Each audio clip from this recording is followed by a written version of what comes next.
I'm Tom Rogers, president of the Qigong Institute. Today I'm pleased to be with acupuncturist, medical Qigong practitioner, and wild goose teacher Aileen Jong, who's going to be talking about Qigong for pain reduction. Welcome to Chi Mastery with Aileen Jong. Please like, comment, and subscribe. Thank you. So, Aileen, how did you get turned on to Qigong and decide to become an acupuncturist? Hello, everybody. So glad that you're here. Well, I got into Qigong because it was a very personal story.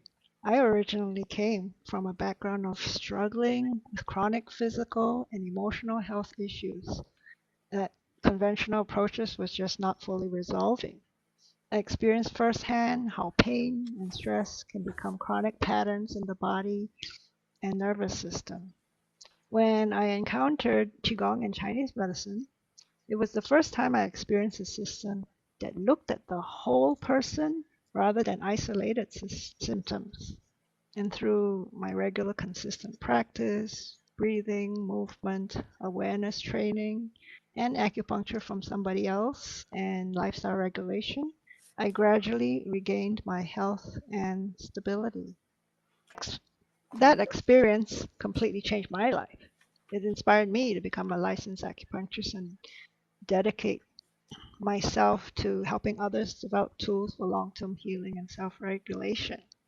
And then I was especially fortunate to study under Bing Kun Hu, one of the great Wild Goose Qigong masters.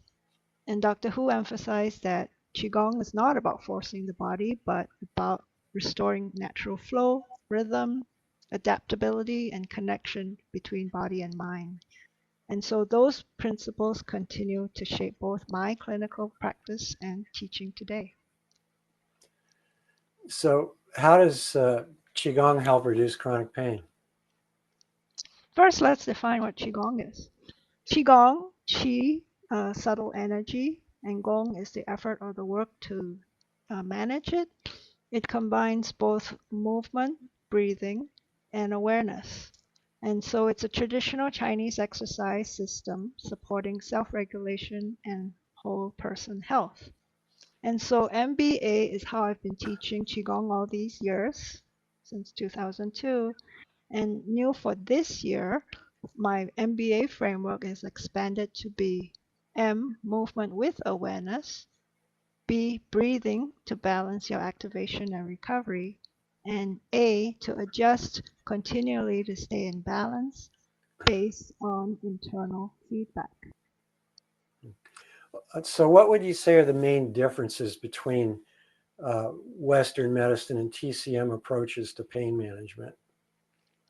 And one of the biggest differences is that Western medicine often focuses on identifying and treating specific symptoms or structural problems, while traditional Chinese medicine looks at patterns and relationships throughout the whole system. In chronic pain especially, we now know that through modern pain science that pains are not just purely mechanical, just moving. The nervous system, emotional regulation, stress response, inflammatory responses, sleep, trauma history, your posture, breathing patterns, and social stressors will all influence how that pain is experienced. And so, in a lot of ways, this aligns with the holistic framework that Chinese medicine has used for centuries. For example, in Chinese medicine, we may describe a person as having like qi stagnation, the qi is stuck. And from a modern perspective, this might overlap with chronic stress physiology, muscular guarding, your restricted breathing, poor circulation, nervous system dysregulation, or feeling of being emotionally stuck and physically stuck. And so, similarly, what Chinese medicine would call blood deficiency may have certain symptoms overlapping with fatigue states, depletion, poor nourishment, dizziness, poor sleep, hormonal depletion, or reduced recovery capacity. And these are not exactly one-to-one translations, but they're overlapping ways of how we observe the human body. And what I appreciate is that modern medicine and TCM, they're increasingly moving toward biopsychosocial understanding of chronic pain. And Qigong will fit beautifully into that because it works simultaneously through that movement, breathing, awareness, emotional regulation, and nervous system regulation. Well, what are some of the barriers preventing people from, say, trying Qigong, and what mistakes do people commonly make when trying to fix pain? In the barriers is that people simply just try too hard. Okay, they are also pushing and forcing. Through my background with Doctor Who, what he taught was a system of awareness and a system of following the rhythms and being present with what is happening. Um, it also will mean that when the body is calmer, the pain activation will start to decrease. And slow circular whole body movements will reduce your excessive muscular guarding and improve body awareness. And a lot of people with chronic pain will lose their sense of ease and fluid movement. So Qigong will help to restore safer movement patterns. Next, the breathing component will help regulate the autonomic nervous system. When people are in chronic pain, they often live in chronic sympathetic activation, fight or flight physiology. And Qigong breathing and rhythmic movement will help increase your parasympathetic activity through vagal regulation, improve emotional regulation, and lower your stress-related inflammation. So Qigong, therefore, is an interoceptive practice. It will train people to notice bodily sensations without immediately reacting with fear or tension. And so that's extremely important in chronic conditions, chronic pain conditions, because the pain is not influenced only by tissue injury, but also by how the brain predicts and interprets bodily sensations. So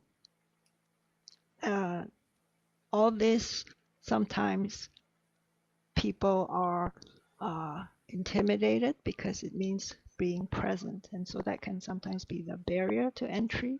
But really, what it is people simply need to pause, stop, and relax so that then the chi will start to move. Mm-hmm.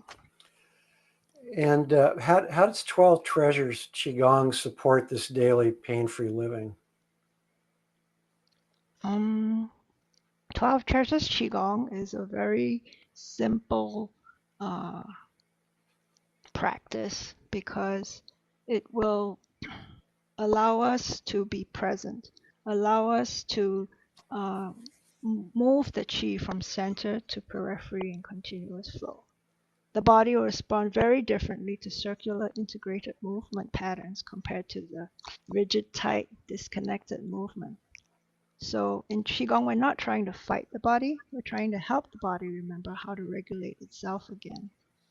And so in supporting your daily living, the nice thing about 12 Treasures Qigong is that it's simple, accessible, and really very practical. It has the foundational principles supporting the entire Wild Goose Qigong system. These movements will emphasize weight shifting, coordinated whole body movement, your breathing, better spinal mobility and flow, joint circulation, as well as for people living with chronic pain, it will start to be releasing stiffness, stress, and letting go sedentary lifestyles. And it's especially valuable for beginners and for sustained long-term practice. I still practice 12 Treasures Qigong today, even after 30 plus years with it. And every time I have greater awareness of the richness of this simple practice. It offers something for everyone, whether you're in a low-grade chronic state or an experienced practitioner. So I appreciate that the 12 treasures Qigong means that they can meet people where they are then. You're recovering from illness, you can practice gently from a chair. And for experienced practitioners, you can develop and deepen the movement quality and awareness over time. But the thing is, Qigong for any health condition is not a one-time fix. It's a daily self-regulation practice, gradually helping to restore resilience and adaptability. So, how should, say, beginners or even experts for that matter, pace their Qigong practice? Beginners should approach Qigong gently, patiently, and consistently. A lot of times, many people try to do too much too quickly. And with Qigong, more force is not necessarily better. We're training a sustained regulation, not intensity. There are places for intensity, even in the Wild Goose Qigong, but after the intensity, you want to relax and feel the return of Qi. So I encourage beginners to focus on gentle movement, smooth breathing, relax attention, and your consistency over time versus perfection in any movement. So even 5 or 10 minutes daily can be very helpful, powerful when you practice regularly. And in our daily practice, I also encourage people dealing with the chronic pain, practice with self-compassion. The nervous system changes to repetition and safety and not through punishment and pushing. So one of the beautiful aspects of Qigong is that it teaches people to continually adjust, right? The MBA, my last part about A being awareness with continual adjustment. Adjust according to your condition. Some days the body needs movement. Other days it needs softer pacing, softer practice. And learning that change, that adaptability is also in itself part of the practice.